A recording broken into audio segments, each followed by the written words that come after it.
You ask Tiger to calculate. This deals with linear inequalities with one unknown. The final result is a smaller than 11. Let's solve it step by step. Isolate the a. Divide both sides by -3. Whenever you multiply or divide by a negative, reverse the inequality sign.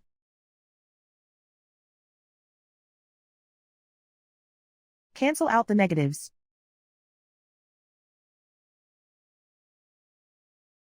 Simplify the fraction.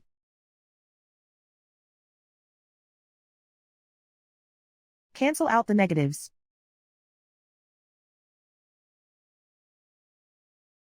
Find the greatest common factor of the numerator and denominator.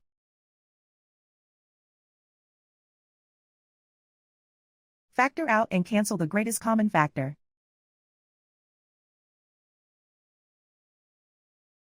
Plot the solution on a coordinate grid. And so the final result is a smaller than 11.